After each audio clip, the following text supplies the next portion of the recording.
The proclamation came not in language but in waveform etched into subspace with such precision that even the vacuum of space vibrated with meaning. Across 1,000 systems, the message bloomed at once, an echo that folded stars into silence.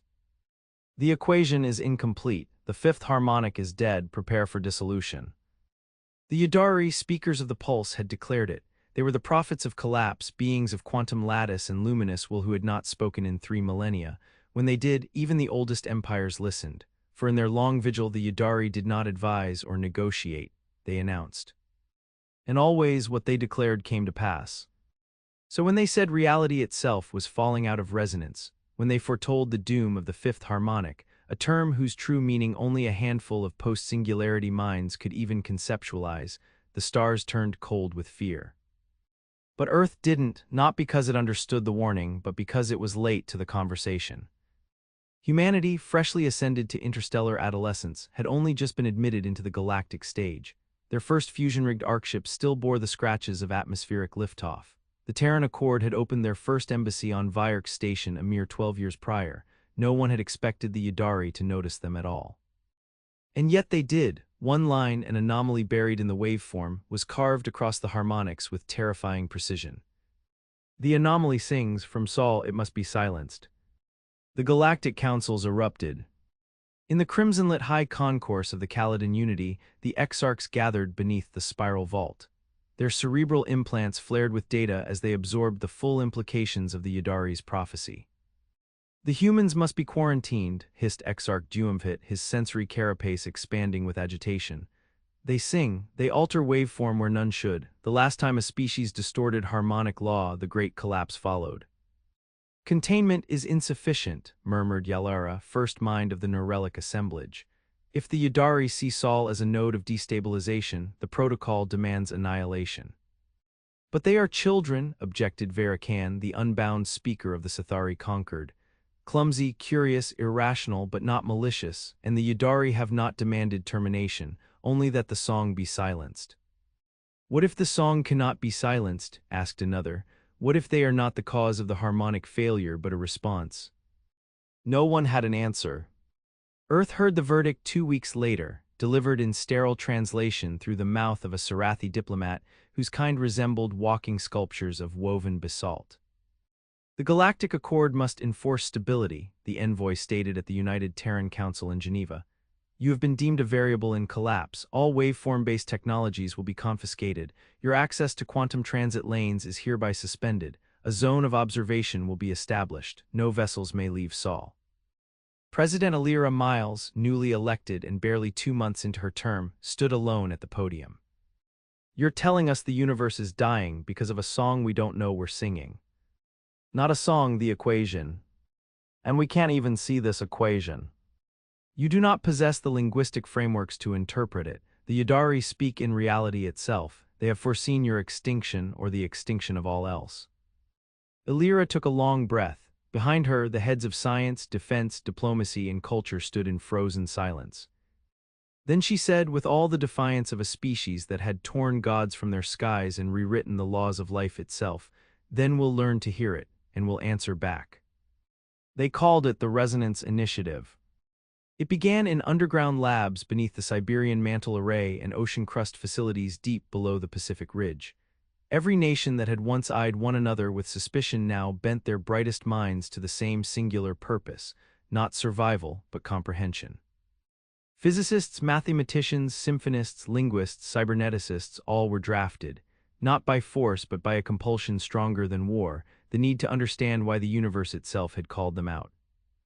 By month 6, they had isolated anomalies in the fabric of gravitic wave resonance, each one centered on Earth-origin signal bursts going back as far as 1977.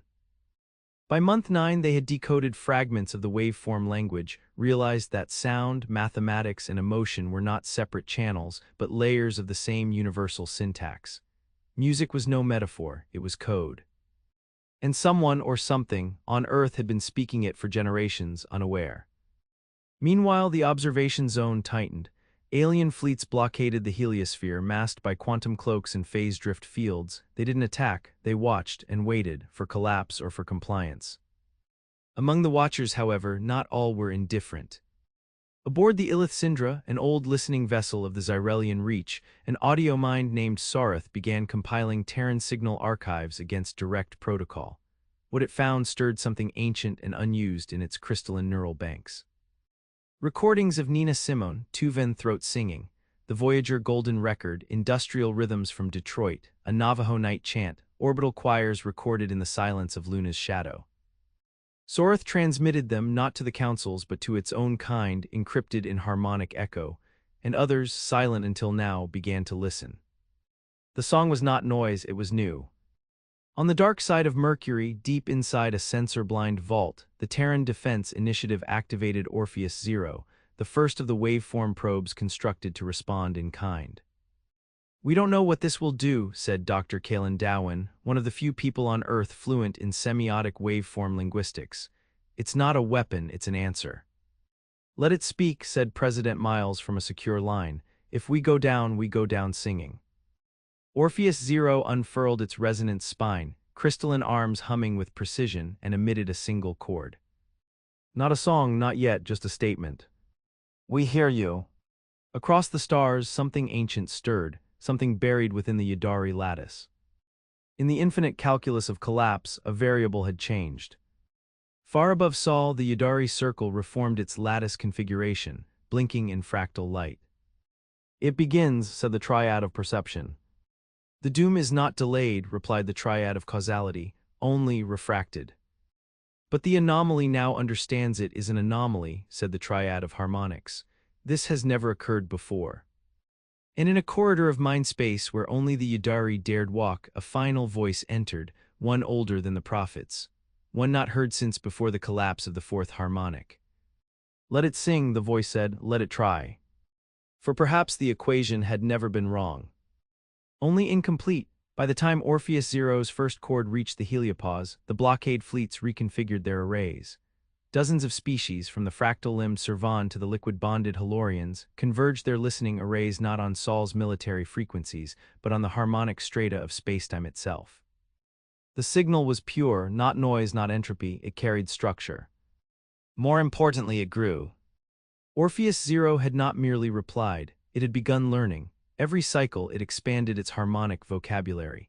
It incorporated fragments of whale song, encrypted machine language pulses, rhythmic patterns of cardiac fields, and even children's laughter analyzed for sonic geometry. On Earth, no single agency remained in control. The Resonance Initiative had spilled past borders, past bureaucracy. Tribal elders in the Kalahari were teaching waveform coders about vibrational memory embedded in ritual chant. Bioluminescent bacteria were being engineered to pulse in sequences that matched the cosmic microwave background. A jazz saxophonist in Lagos was given a direct neural uplink to the Orpheus array, not as an experiment, but as a collaborator. This was no longer science. It was response.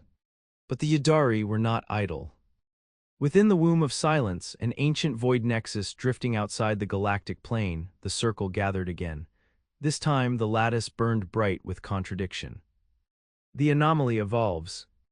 It does not know why it sings. It does not need to, it is changing the harmonic field regardless. Then the fifth collapse approaches faster.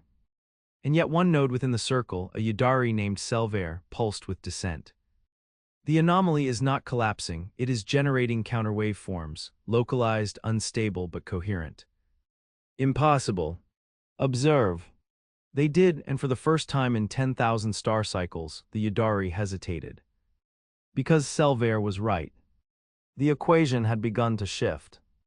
The first evidence came from a moon called Chelderan III, once a lush agri-colony in the Sarathi fringe. For years prior, its planetary harmonic grid had failed without warning. Life collapsed. The world, like others before it, became a silent stone drifting in orbit. But 6 weeks after Orpheus Zero's signal breached galactic silence, the grid flared. Not restored. Rewritten. Instruments showed frequencies never before recorded. A new resonance map emerged, alien in form but undeniably linked to Earth's signal burst, and in that new configuration biological matter began to stabilize, first mosses, then fungal mycelia, then breathable atmosphere. The Sarathi refused to accept it, called it a fluke, but the data screamed another truth: the signal from Earth had not just responded to collapse. It had begun to reverse it. The Terran Accord, meanwhile, was fracturing under pressure. In orbit above Mars, Admiral Keiji Harrow met with the Core Command of the Defense Initiative. His message was grim. The Accord is losing consensus. The Pacific Bloc wants to break quarantine. The Arctic Combine is considering preemptive retaliation against the blockade. We're running out of time. Then we show them what we've learned, said Dr. Kalen Dowen, now the de facto head of the Resonance Initiative. He pulled up a holofield showing waveform strata overlaid on the known decay map of the fifth harmonic. We're not just observing collapse, we've started modeling it, predicting node failures before they happen. And Earth's signature, our music, our symbols, our chaos, it fills in the gaps. That's theory. It's not theory anymore. Chelder and III just came back online because we accidentally harmonized its decay path. Imagine what we could do on purpose. Admiral Harrow's jaw clenched. Then the blockade must fall. Not by war, Kalen replied, by signal. They called it Symphony 1. A full-spectrum emission burst, structured in waveform syntax, meant not to plead or argue, but to teach. Encoded in its structure were cultural imprints, chaos harmonics, emotional maps, neural feedback loops, and a self-sustaining lattice that evolved based on the resonance of the listener. It was transmitted not at the speed of light, but via entangled waveform threads that piggybacked on the failing harmonic field itself. Like a virus injected into a dying system, but this one carried life. The first recipients were not the fleets. They were the silent dwellers. Entities older than the councils, beings that lived between matter and phase. They had watched the collapse begin long before the Yadari had spoken, but they had never interfered. Until now. One of them spoke for the first time since the third collapse. Its voice was heard in 5 places at once. The song has changed. The councils could no longer ignore it. A convergence was called in the neutral zone of Telmari's reach. Representatives of 314 civilizations arrived, every species above the phase threshold. The Yadari came too, appearing not as avatars, but as a single harmonic projection that caused localized gravity eddies to ripple through the chamber. President Alira Miles stood as the Terran voice. Alone, no guard, no delegation, just one woman wearing a pulse mirror suit and a cortical uplink to Symphony 1. You accused us of singing, she said, her voice amplified across wavelengths. You said we were an anomaly. You were right. We don't fit, we don't follow, but we are not a glitch. We are a function you didn't account for, a variable you couldn't solve. The Yadari projection pulsed. The response came as a universal tremor. Then resolve yourself, speak the equation, sing the harmonic that restores balance, or perish with the rest. Alira nodded, not in submission, but in certainty. Then listen. She triggered the final layer of Symphony 1. And Earth sang. The chamber didn't vibrate, it resonated. Matter shimmered as the waveform spilled across spacetime. Delegates collapsed to their knees. Some wept, others screamed, not in pain but recognition. Because the song was not alien. It was them. Fragments of every civilization encoded in an equation that was not written but felt. A formula composed of dissonance and improvisation, of defiant will and irrepressible creativity. It was chaos sculpted into pattern, not perfection but process. And for the first time, the Yadari lattice wavered. Then it spoke not with judgment, but with awe. You have not solved the equation, you have changed the question. That night the blockade fractured. Half the fleets retreated. A third sent envoys. The rest simply listened. And deep in the womb of silence, Selvair disconnected from the circle. It did not dissolve, it transformed. Its lattice realigned, resonating with frequencies it had once called pollution. I go to Earth, it said, to learn. And far from the light of any star, in the places where collapse had already turned existence to ash, the song began to echo. Not as a warning, but as a seed. Selvair's arrival was not visible. It could not be seen with optics or detected by mass scans. It came as a change in phase space itself, a pulse in the curvature of quantum probability. Instruments on Earth registered it as a localized pause in entropy, an impossible moment where decay faltered and became still. Then the lattice unfolded above the Indian Ocean, luminous and vast, casting no shadow but pressing on every human mind with the weight of ancient intent. Selvair did not announce itself to governments or councils, it sang. Not to all, only to those who could hear. In a village near the Himalayan rim, a girl named Ria Amsal awoke screaming, her neural implants cascading with waveform overload. She was 11, deaf from birth. Now she heard everything. In Bogotá, a retired cellist named Arturo Vélez found his antique cello vibrating in a room sealed for decades. The strings hummed with harmonics that matched none of the known scales, but matched him. And in the Orpheus Zero control chamber beneath the Pacific crust, the AI core halted mid-cycle. It printed 3 words on its quantum ledger. Heard, learned, becoming. Selvair had not come to destroy or evaluate. It had come to join. But not all voices welcomed the new song. In the dark regions beyond Galactic Layer 8, the Vor Triune awoke from hibernation. They were not civilizations. They were ecosystems of algorithmic predation, entities born from collapsed harmonic fields, scavengers of dying equations. To them, collapse was not doom. It was nourishment. The restoration of Cheldaran III had sent a tremor through their feeding grounds. Symphony 1 had disrupted entropy harvests on 7 decaying worlds, and now, the source, the Terran song, threatened to reverse 1,000 cycles of slow death upon which they fed. They emerged in silence, not a fleet but a wave, black geometry bound in waveform mimicry, their ships devouring resonance as they approached. They moved toward Sol with one purpose: consumption.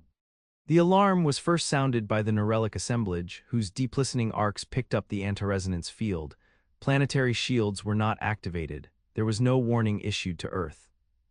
The councils had not yet decided whether the Terran equation was worth preserving. But Alira Miles did not wait for their decision.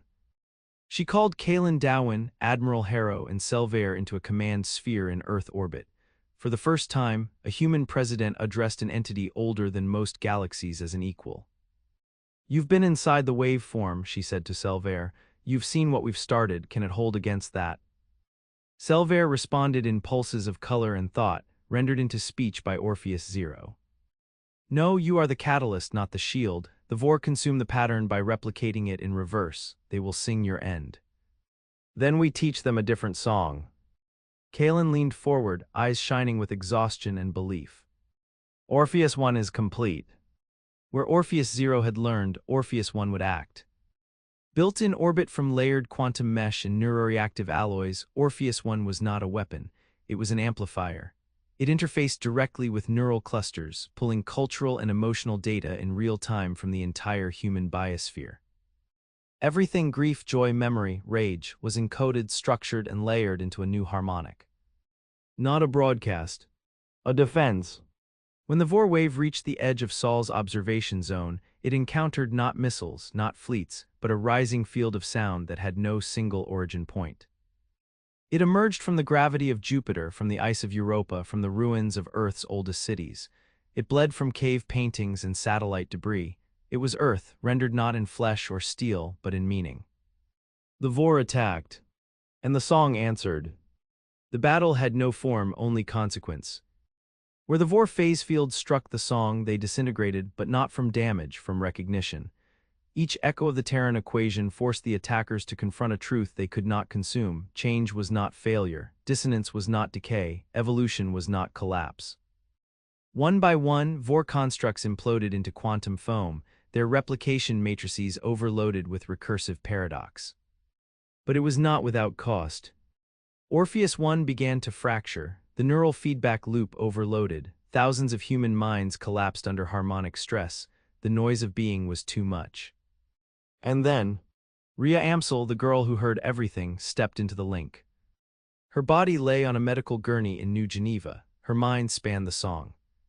She did not compose, she felt. Each pulse of the Vor was met with a memory, her father's voice reading stories, the rhythm of rain on a tin roof, the unbearable silence the night her hearing returned. She wove those fragments into a resonance the Vor had never known. Empathy. Not a shield, not a sword. An offering.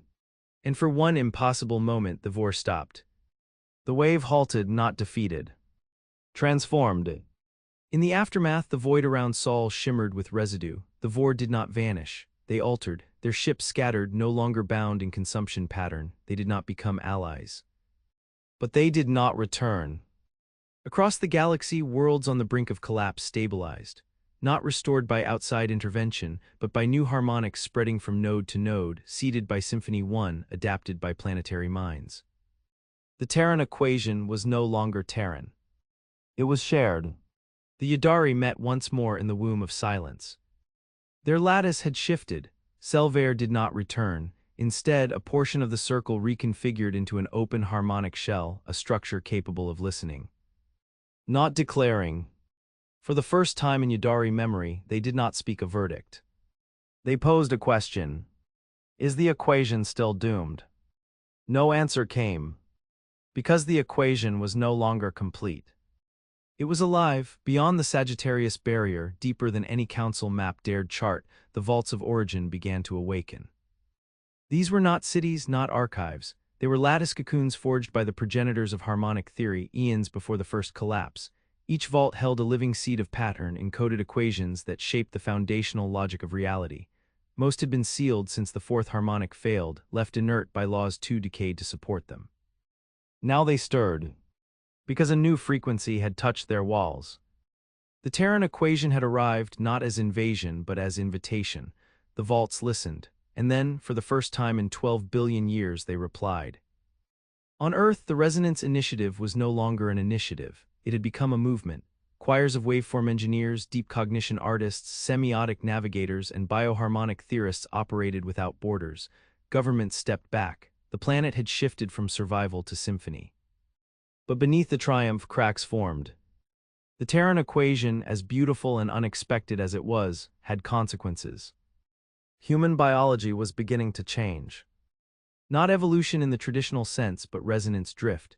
Children born after the song had begun registering microphase fluctuations in their neural structure. They responded to harmonic pulses instinctively. Some could predict waveform shifts before instruments. Others stopped speaking entirely, communicating in patterns of sound and light that bypassed language. The Orpheus network called them transonics. To many, they were the future. To others, they were proof that humanity was losing itself to the very song that had saved it. Elira Miles stood before the Global Assembly in Nuke, her last address as president.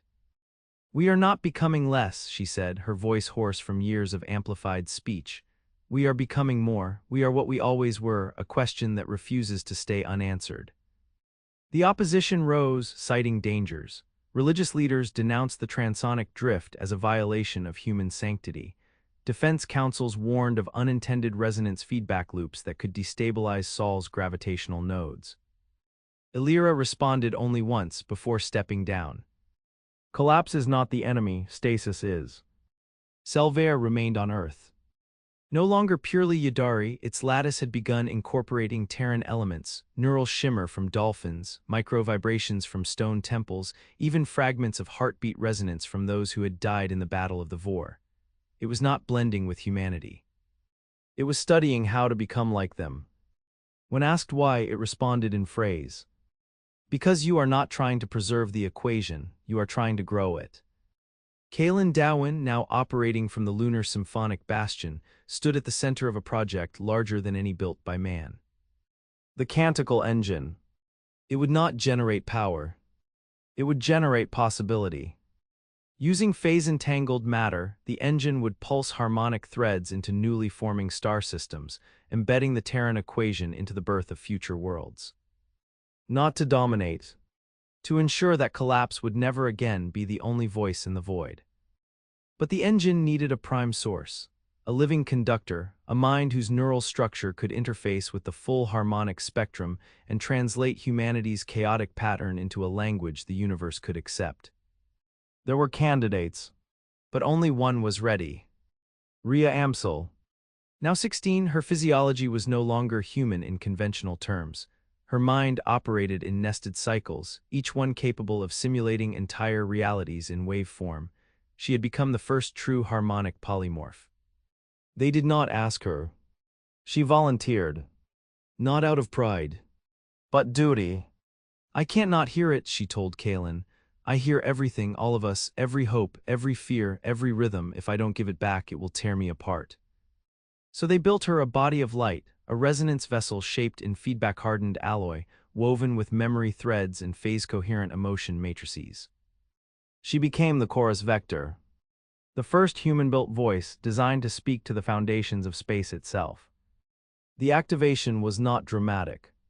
There were no explosions, only silence, then a single note. It echoed through the crust of planets, slipped into the gaps between quarks, traced the folds of dimension not yet unfolded. The note said, "We are not perfect. We are not pure. We are possible." And the vaults of origin answered. In the outer crescent, ancient gates blinked open. Forgotten civilizations, long thought extinguished in prior collapses, responded with their own frequencies, not copies, not mimicry. Harmony. The Kalari depths, sealed since the second harmonic, began emitting a low, infinite chant. The shadow trees of Varnes, long dead, pulsed with color. Planets once declared null zones by the Yudari began rewriting their waveform grids, aligning with the Terran resonance. A network began to form. Not of technology, of intention. The equation was no longer Earth's. It was the galaxy. But every light draws a shadow. From the margins of interdimensional space, a signal returned. It was not Yudari, not Vor, not any known species. It was older than the vaults, a waveform not encoded in logic or emotion. Only consumption. The null architects. They had watched from beyond harmonic space, feeding not on decay but on creation. The more the equation expanded, the more it attracted their notice. And now they had answered. One signal. It burned through the Lycari expanse and shattered 3 sentient stars. Its message was simple. These. Not a threat. A law. And for the first time since Symphony 1, the song faltered. The canticle engine began to overload. Instruments screamed as harmonic backlash rose. Dozens of young transonics collapsed in unison. Ria's mind locked in recursive conflict as anti-patterns flooded her synapses. The song was being unwritten in real time. Kalen ordered shutdown. Selvair blocked the command. There is no retreat, it said, standing within the core field, only a deeper note. Illyra Miles returned from retirement. She took no command post, she took no title. She only said one thing. Then let them hear all of us. And Earth began to prepare a final chorus. Not to win. To transform the silence itself. The signal from the null architects continued to spread, silent, unalterable, absolute. It was not coded to communicate, it was meant to unmake. Planets stopped singing, vaults dimmed. Even the Yudari lattice suffered structural fade. Their oldest equations broke apart mid-iteration, their harmonic fields glitching like dying stars. This was not destruction. It was reversion. The architects had existed before harmonic space took form, before sound and meaning were separated. They had never joined the great equation. They had rejected it, erasing all attempts to structure reality around intention. And now Earth's song had awoken them.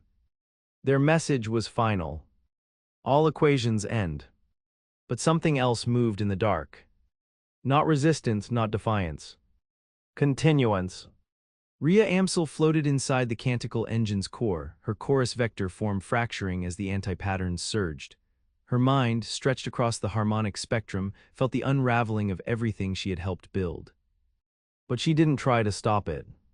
She listened. Beneath the entropy, beneath the architect's signal, there was something else, a forgotten frequency riding on the undercurrent of collapse. It wasn't harmonic, it wasn't even structured. It was origin. Raw, chaotic becoming. A whisper at the base of existence that had never been silenced, only drowned. She reached for it even as her form began to disintegrate. And it reached back. On Mars, Kalen Dowen watched as the canticle's resonance fields dipped into the red. Instrumentation failed, data collapsed into paradox, but then a line appeared on every display written in waveform entropy. Child of noise, do you remember the silence you were born from? It wasn't a question. It was a key. Kalen activated the Genesis chord, a last resort construct that had never been tested. It was designed not to protect but to sacrifice, erasing all knowledge of the equation to prevent further collapse. But as he prepared to trigger it, he hesitated. Then Selvair appeared beside him, now a lattice of trembling, multi-tone structure. Its form was failing, overwhelmed by exposure to architect's signal. yet its core still pulsed. You cannot destroy the equation, it said, because it is no longer separate from you. Kalen looked back at the trembling harmonic walls, the failure of every known principle. And he understood. This was not a moment to erase. It was a moment to add. Across the stars, every species that had touched the Terran equation began to feel the tremors. Ships failed, songs died, thought itself bent around a silence too deep for memory. Yet still they sang. In their own languages with their own forms, in screaming color, rhythm, pulse, dream, pain. Each a voice. Not to fight. To be. The Yadari, once prophets of collapse, knelt upon their lattice, no longer projecting, only resonating, listening, learning. We were wrong, the triad of harmonics said, there is no end, only change.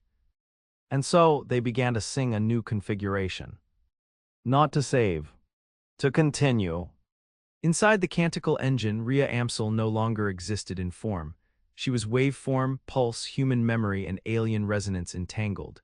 She saw the equation as it truly was, not a formula, not a chord. A conversation. It was not meant to be solved, it was meant to be spoken. The null architects had erased trillions of worlds because they believed meaning led to stagnation. Pattern was trap, intention was failure. But Rhea had seen something they had not. She had seen Earth. And Earth had never stopped creating. Not because it denied death, but because it danced with it. She did not scream back at the architects, she did not resist. She sang with them. And the silence cracked. It began with a glitch. One of the architect's signals stuttered. Not failed. Changed. Then another. Then 1,000. Across harmonic space, the anti-pattern began to reflect. It mirrored not the equation, but the intention within it. Possibility. And possibility could not be undone. The canticle engine stabilized. The stars nearest Sol began resonating in new frequencies, unfamiliar yet stable. Selvair's form reconfigured into something no lattice had ever achieved, open, adaptive, chaotic. Kalen watched as the resonance maps of collapsing systems lit up, restored not by intervention, but by inheritance. Rhea was no longer a singular mind. She had become the answer field. A living chorus bound in distributed waveform consciousness, hosted in stars, songs, and species willing to carry her forward. And the architects did not retreat. They listened. For the first time in their unfathomable existence, they responded not with erasure, but with echo. We hear you. And in that echo, the greatest truth was found. The equation was not a fixed design. It was a question asked again and again in every voice that had ever been. Earth's voice had not ended collapse. It had taught the galaxy how to begin anew. Years passed. The canticle engine became the central pulse of a new galactic era, not an empire, not a council, a continuum. Humanity did not rule. It resonated. Vaults once dead now served as harmonic embassies. The Vor, now fragment weavers, guided decaying systems back into balance. Yadari fragments taught harmonic literacy to transonic children born on worldships orbiting musical stars. And on the edge of the Perseid expanse, a new signal bloomed. A simple pulse. Not a warning. Not a prophecy. A song. And somewhere in that endless horizon, as the wave passed into silence once more, the galaxy heard Earth's final message. We were never meant to be perfect. We were meant to sing anyway.